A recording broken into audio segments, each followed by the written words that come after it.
had most rappers throw a baseball the first pitch, and the baseball they throw like a sissy. He was a gangster killer. All the niggas in the neighborhood scared to call him a snitch. I publicly call him a snitch. So when Woody come home, they clap for Woody. Oh, Woody's so loving, but this nigga done killed a bunch of people.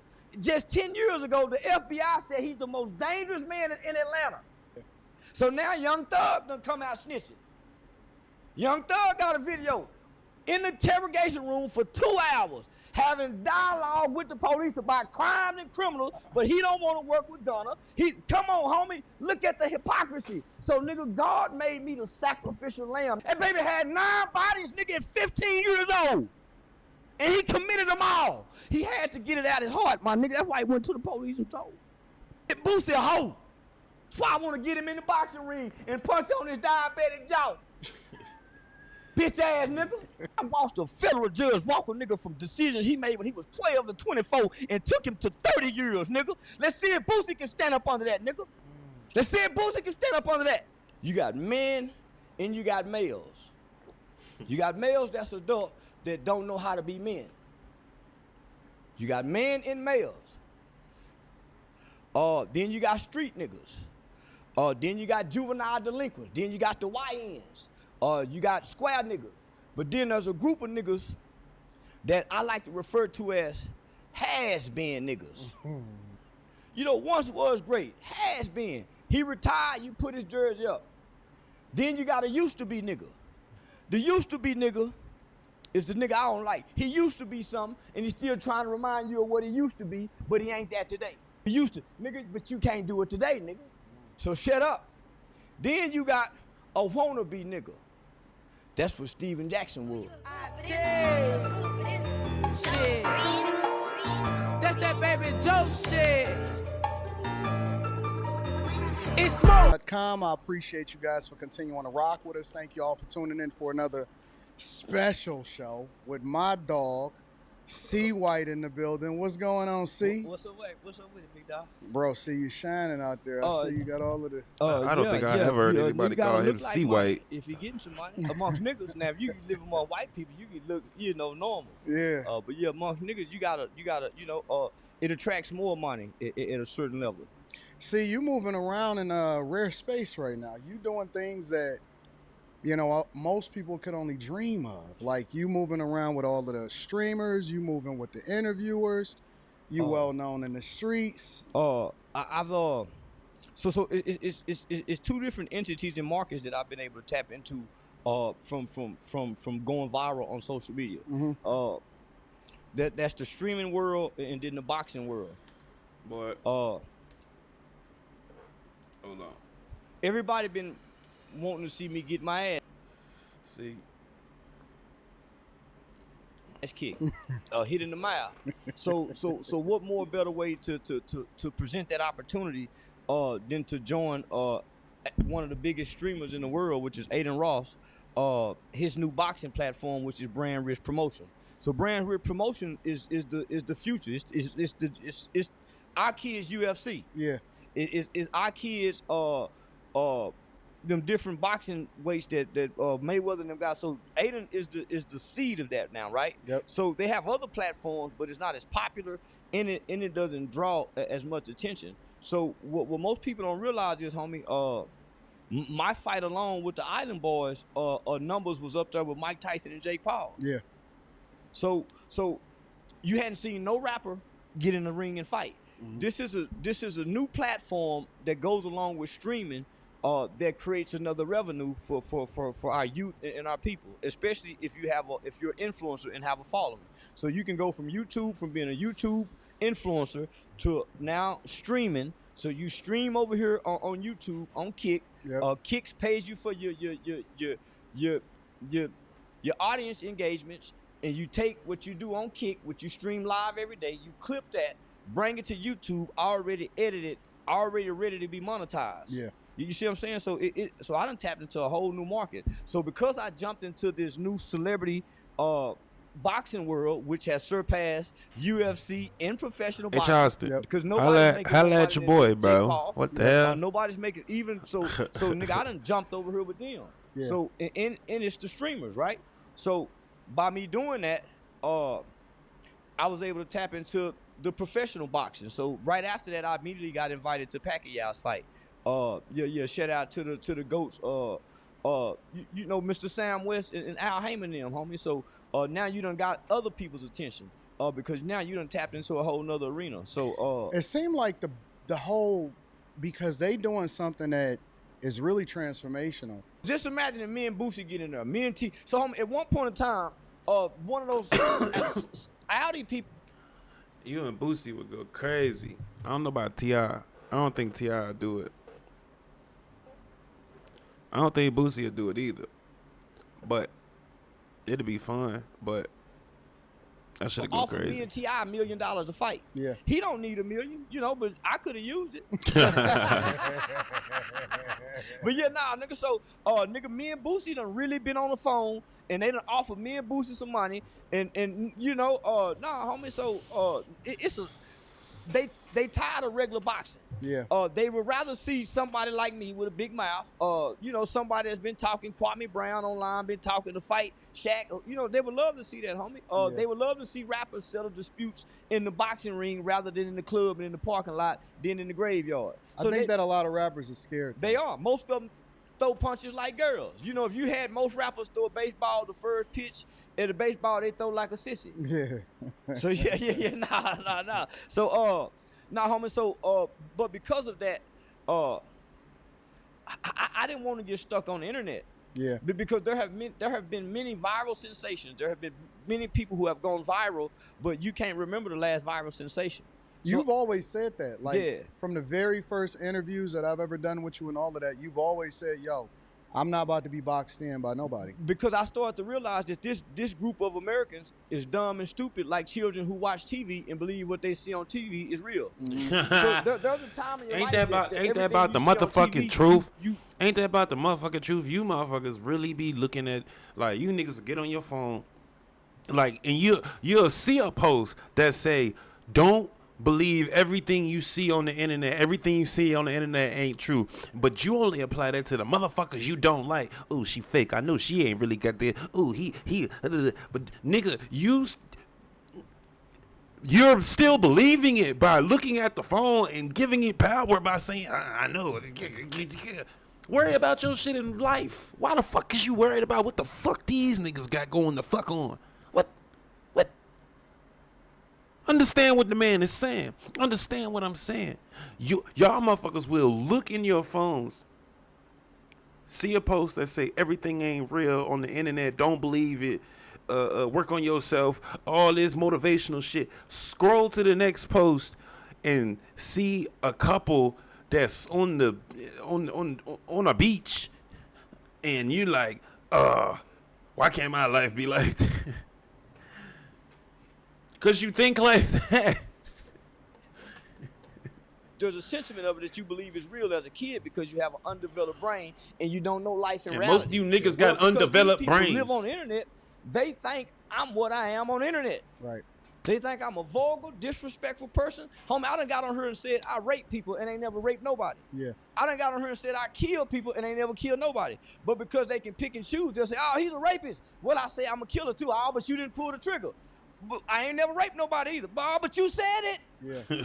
So, nigga, when I realized that, so when I started Googling my name, at one point in time, when you Google my name, the first thing that would come up was the American Bar Association Journal.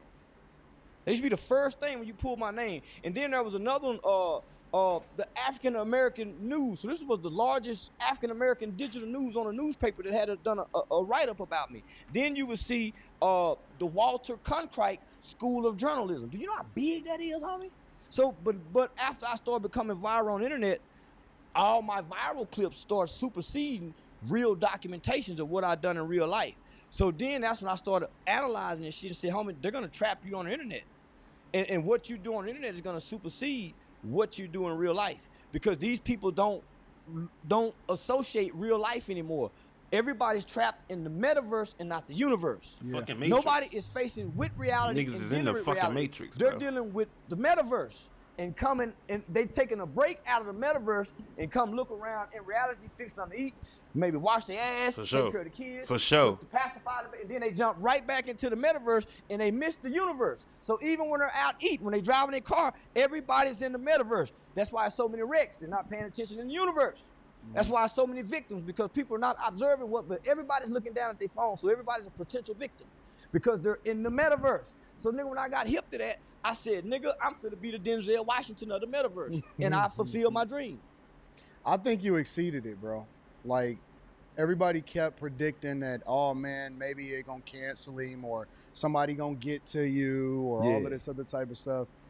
Somebody did get to me. There was a real gangster who's in this book. You actually had Tegan on here. Yeah. Shout out to A real Tegan. FBI, a white guy he's the new Donnie Brasco of today. There was one white guy who worked for a gang unit. He went inside of a neighborhood and arrested over 50-some gangster Crips by himself, playing a blood, dressed in a red uniform, and arrested all Crips by himself. He bought crack from the ones that sold 20s all the way up to the ones that sold keys. Right. He beat up a few of them, went undercover. He didn't have no money, and he did this with $1,500 till the FBI got on the case. Once the FBI got on the case, he was able to go full undercover and got these guys.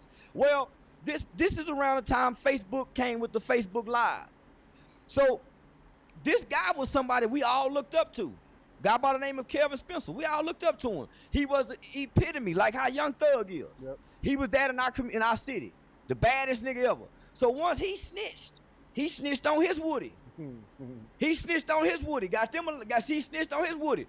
But he told everybody, can't nobody beat me up, nigga. So I'm gonna come back to the city. I ain't going to witness protection. So Tegan wrote the book. Yeah. I read the book. Tegan wrote the book. So while I'm reading the book, I'm also working in the community with some of the kids that Tegan got and the mothers in this book. I meet one of the mothers, a lady by the name of Miss Nikki. Her son catch a robbery case. I help him get out of the robbery case. She tell me how Tegan helped her get out of his life, helped her son. So I'm saying, man, this white boy is really a hero. Yeah. He don't want the book to go to the movies because he don't want to look like a white savior. And I'm saying, why would you be, because racism, I'm saying, why would a white boy be feeling it about him? So after he arrests all these black kids father, he went to the Fort Worth Police Department and said, hey, man, while I was working undercover, I saw this in the homes. I saw it in the house. A lot of you guys have to do this. We need to come up with program. They said, man, great job. Why you want to help these motherfuckers? You're a decorated cop. He quit working for the police department and put all his resources in this book to build a program for black kids in the same neighborhood that he arrested daddies at. Yeah. So nigga, now I'm working with these same kids. So this nigga attacked me because of this. But the black community is cheering him on. He was a gangster killer. All the niggas in the neighborhood scared to call him a snitch. I publicly call him a snitch. So nigga, won't nobody publicly say, man, Kevin Spencer is a snitch. All the niggas still hit his G's and his C's. Twisted Black, the famous rapper, came home, hugged him, and made a song about him snitching. But he'll beat you up if you say this. So he catch me at the barbershop. They set me up because I'm the only man in my city, the community activist, who would say, man, the kids, this is the gangster nigga, y'all, he snitched, so y'all tell too. He still get his C's, he still get his G's hit. Why y'all let these niggas tell too, nigga? That's why he attacked me in the barbershop. But you got the black community clapping.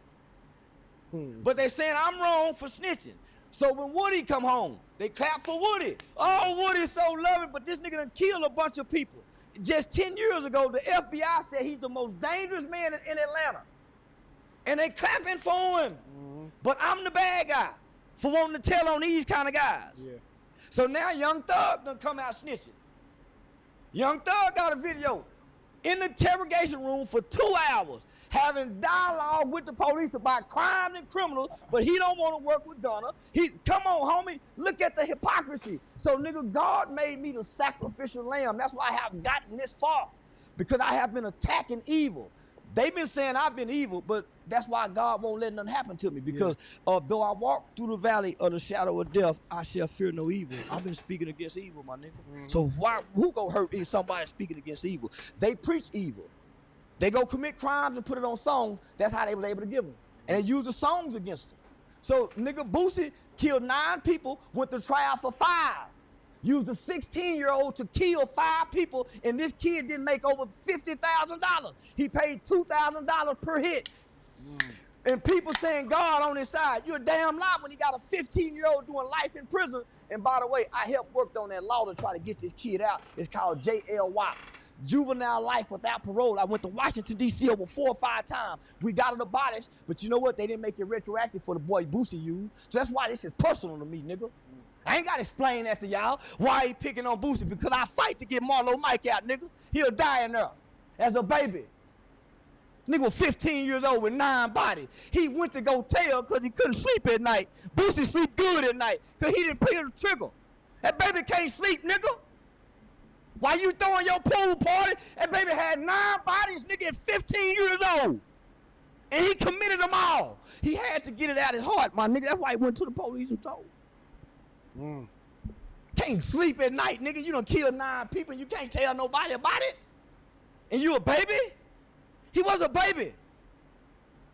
And y'all got more mercy for Boosie.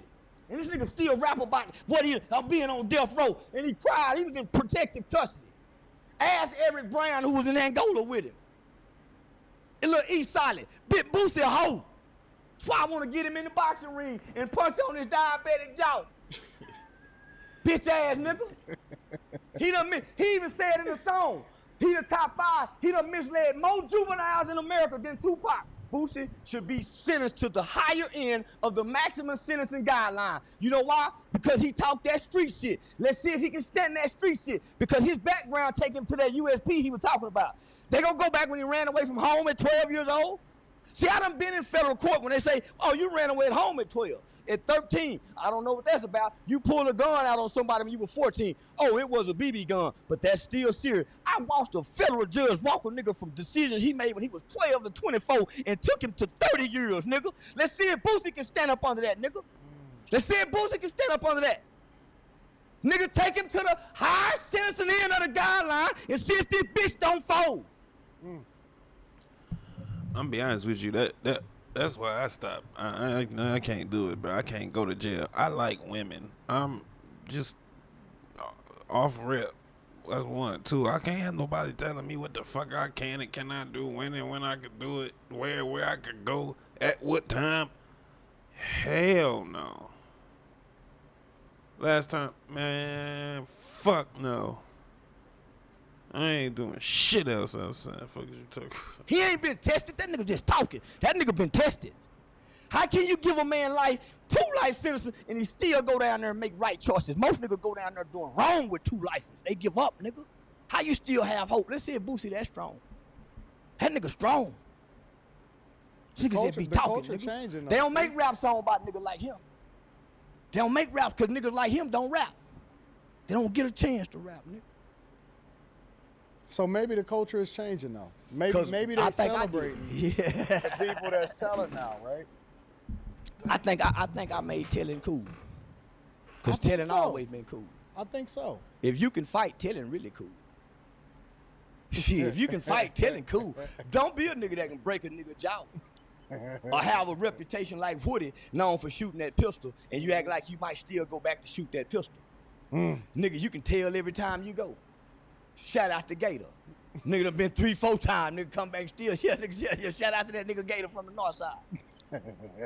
What about Steven Jackson, right? He's recently brought you up and he's been speaking on you. I don't know why he's been speaking on you. Steven's a wannabe, man. Yeah, you know what? He's a wannabe trying to be. Oh, wannabe. See, you got, in the black community, you got men and you got males.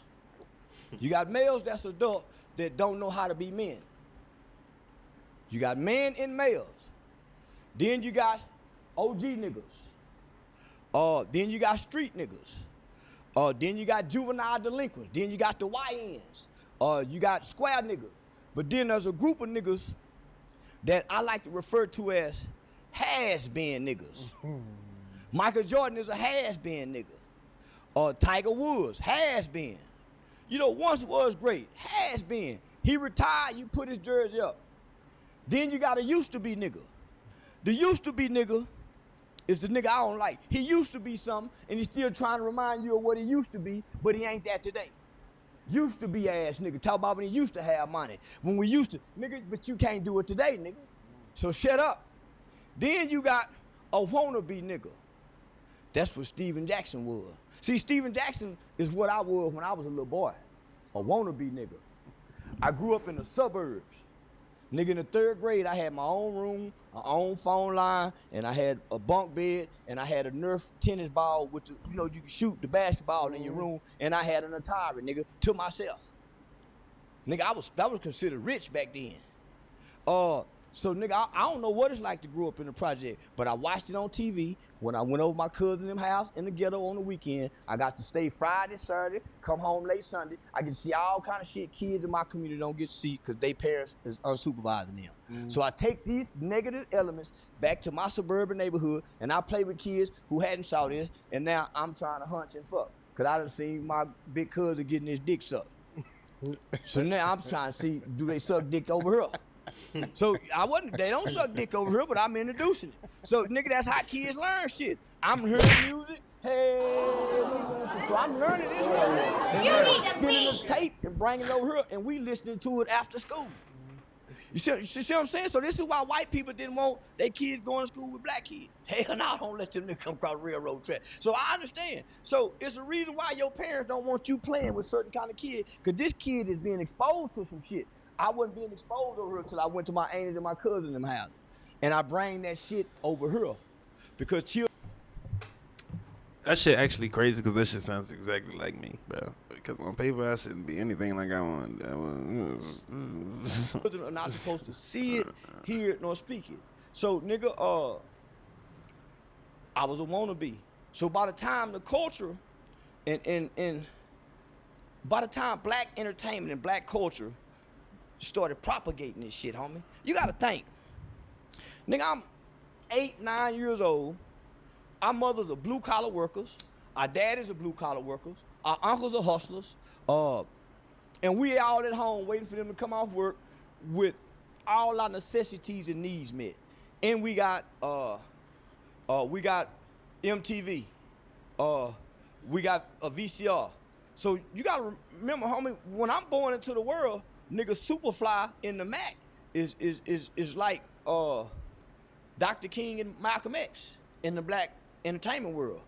These movies are propagated and projected. So to hear a nigga say, shut up, bitch, and she'll get slapped like a woman gets slapped in the movie, that ain't unusual. Right. Bitch, you better shut up. So nigga in school, guess what we doing? Shut up. We mimic that shit in elementary. I already backhanding the bitch in the mouth. So we learned this in elementary. Nigga, we watching, you know, nigga, I watched the Mac, the movie, nigga, probably 50 times, nigga, before I learned my math table. I can recite that shit. Nigga, and when Goldie said, nigga, I'm gonna have motherfuckers talking about me like they talk about Jesus, nigga, that was my line. And if I ain't got motherfuckers talking about me today like they talk about Jesus, nigga, I said, damn, I was a little bitty boy. Nigga, I said, damn, a little bitty boy. So now, nigga, so then your mother is trying to counter this. She's not bringing these kind of men through your house. So I'm not seeing these kind of men within my household. When I step out on the porch, my neighbor is a Mexican who got a mom and daddy that's married. That's my best friend, Brian Alaniz. So I can stay over Brian Alaniz's house. So I don't know racism. The next door to me is a DEA agent. They tell on me every time I try to sneak out the window. So, nigga, I'm surrounded by morals and positive values. Only time I'm seeing this bullshit is on television and when we go to Aunt B them house, or when I go with my grandmama, because my grandmama on drugs. Homie, I didn't know what crack looked like until the DARE program came. And they bring the little vials and showed her what crack. I didn't know. And then, nigga, I saw that my grandmama was on crack. I didn't know what that shit looked like. I was shielded. That shit. And that shit's crazy. The same shit with me, bro. Like, I was not, like, had y'all not been trying to dare program us to death and say no to drugs and all that bullshit, niggas was not, bro, y'all was showing us about the drugs. And I really feel like that probably was part of the little conspiracy to all of this shit, bro. Because there's no way that the psychology behind all of that, it hasn't never been studied or wasn't observed. Oh wow, we're teaching them not to do drugs, and the drug spike is going up. Wow, we're doing such a great job. Or the conspiracy which makes a whole lot more sense thinking about it now that him and I are sharing the exact same sentiment. He's just honest about it. I feel like they knew that shit. I feel like that was part of the shit. It was like, okay, let's educate them about drugs, and then they'll do the drugs. Let's teach them that all of these drugs are really, really bad, and this drug isn't so bad, but this is your brain. This is your brain on drugs.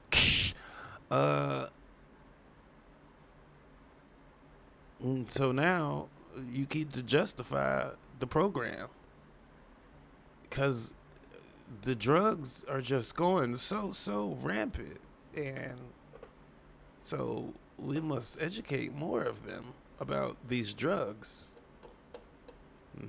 As a child, as most childs should be, the culture is one that took the veil off and exposed our children to the criminal elements of society. The white man didn't.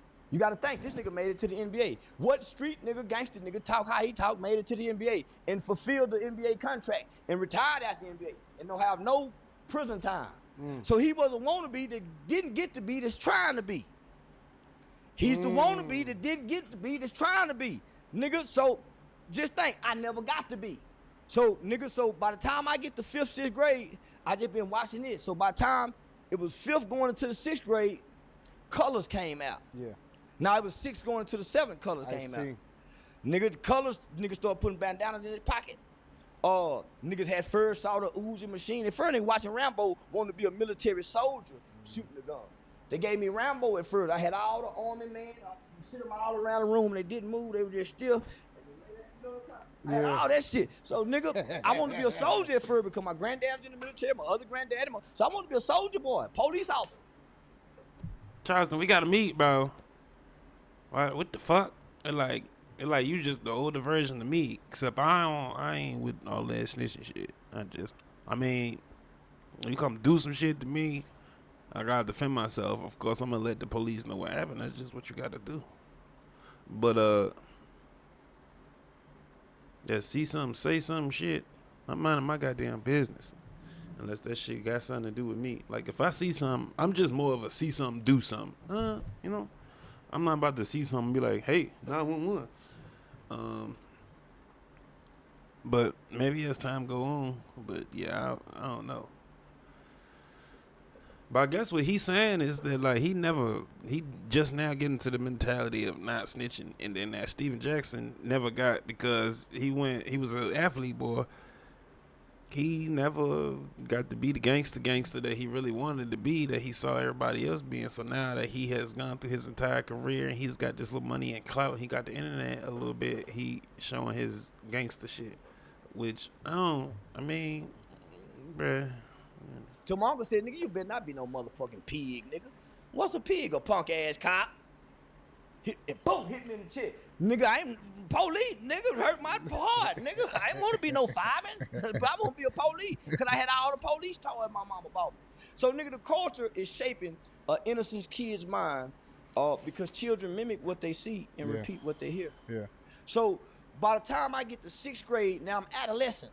Here come Colors. But before then, nigga, you had Penitentiary 1, Penitentiary 2, Penitentiary 3. They had a little bitty nigga named Too Sweet that beat up all the big ugly niggas that was raping. They had a nigga named Eugene who was getting raped in prison, who had to sit down and pee like a woman. So I'm depicting this as a kid, homie. So nigga in the 6th grade, because I got my Uncle Curtis. Wait a minute. Wait a minute. Wait a minute. Wait a minute. What? I ain't police, nigga, hurt my heart, nigga. I ain't want to be no fireman, but I want to be a police because I had all the police toys my mama bought me. So, nigga, the culture is shaping an innocent kid's mind because children mimic what they see and repeat what they hear. Yeah. So, by the time I get to 6th grade, now I'm adolescent. Here come Colors. But before then, nigga, you had Penitentiary 1, Penitentiary 2, Penitentiary 3. They had a little bitty nigga named Too Sweet that beat up all the big ugly niggas that was raping. They had a nigga named Eugene who was getting raped in prison, who had to sit down and pee like a woman. So I'm depicting this as a kid, homie. So nigga in the 6th grade, cause I got my Uncle Curtis. My mama sister started getting on drugs, her youngest sister. So my mama would let my Aunt B come stay with her. While my mama at work, she letting her street boyfriend come over. Nigga, he telling me all the prison stories, making it sound cool. Then they taking me to the store while they go steal cigarettes, call it a cigarette. Come back home, lock me out the room, fuck, let me back in, smoke cigarette, play card. And yeah, nigga, so now they teach me how to steal. I get to hear them and yeah, give me this pussy, bitch. And hear the head boy, so nigga, I get to turn into a little freak. I'm learning some shit while my mama, but she don't know this. Right through jail. Right through jail. Right on. Because that's your family that's doing this. Yeah, nigga, so by the time I get the nigga, but think about this. So I fall in the washing machine at 5 years old. I break everything from my waist down. So I had to learn how to walk from 5 to 7. As soon as I learned how to walk, I put my eye out, playing with a homemade slingshot. So from 8 to 12, nigga, I had 9 eye surgeries. So I had from 8 to 12, I had 9 eye surgery before I had my eye removed. So the whole 6th grade year, I just had a patch on my eye. So I really didn't get my eye to 7th grade. So nigga, I got an insecurity. So 7th grade, I ain't no bad kid. I just got my new eye. I finally get to be a kid. Nigga, 8th grade, I catch a murder case. So these niggas want you to think I'm a street kid, and nigga, I've been in the hospital. I just got my new eye. I don't know nothing about the streets, nigga. I've been watching television. I'm a wannabe, trying to be, but I'm a kid, nigga. Yeah. So these niggas don't put the street codes on me as a baby. That's why I want to shame these niggas, homie. So at 14, nigga, I'm catching a murder case, nigga. All I know is to be honest, my nigga. I don't know the lie. I wasn't raised like y'all. Who did this, mama? This what we did. Nigga, I wasn't raised to go against the police. We used to run and hug the police, nigga, during there. I wasn't raised with criminal values and morals, my nigga. I learned that from as I got older listening to music. But I wasn't taught it. So I can't stand on it. See what I'm saying? Yeah. It's not the foundation of who. Nah, I wouldn't say I was taught to like hate the police, but I damn sure wasn't taught to be friendly to them motherfuckers. That's for goddamn sure. Who I am and how I was raised. But see, I was born right when all that like the Rodney King shit, all that was going on. So the riots and shit. So how you was raised and where you was raised is your foundation. You just add to it as you build the structure throughout life. But nigga, my foundation was built good and sturdy. Yeah. Yeah, so I went back to my foundation because I didn't know what I was doing in the streets, nigga. I went back to my foundation. Praying, God, yeah. So I grew up in a boys' home, nigga, really studying the culture from the outside. While y'all was on the inside listening and dancing, I was on the outside seeing it how nigga, throughout the years, we all transform and shape to the culture. We wouldn't have never knew nothing about Moet Chandon and Master P would have never told us. Yeah, we would never knew nothing about Versace. Giovanni Versace. Pac wouldn't have been rapping about it in the Dob hats. Nigga, we wouldn't know about threesomes if these niggas didn't put it in song. We wouldn't know about Percocets. We wouldn't know about nothing if these niggas didn't speak it through a microphone to us. We see it in our daily lives, but we can't highlight it because we're in survival mode. We're in pain. We're in struggle. But when we're having fun and entertaining ourselves, the music helps us highlight all the negative attributes of our culture to grab a hold to. Yeah. The music highlights it for us. The white boy don't. And they saying, well, it's the music labels that's putting it out. It's the niggas that's writing it out their hearts. Yeah. What comes out of a man's mouth is in his heart. Who write these lyrics, nigga? When these niggas first get their first hit song, who wrote it? The record label didn't write it. So who's coming up with these words? Who's putting these phrases together? You, nigga, based on what's in your heart. Shit. That's that baby Joe shit. It's smoke.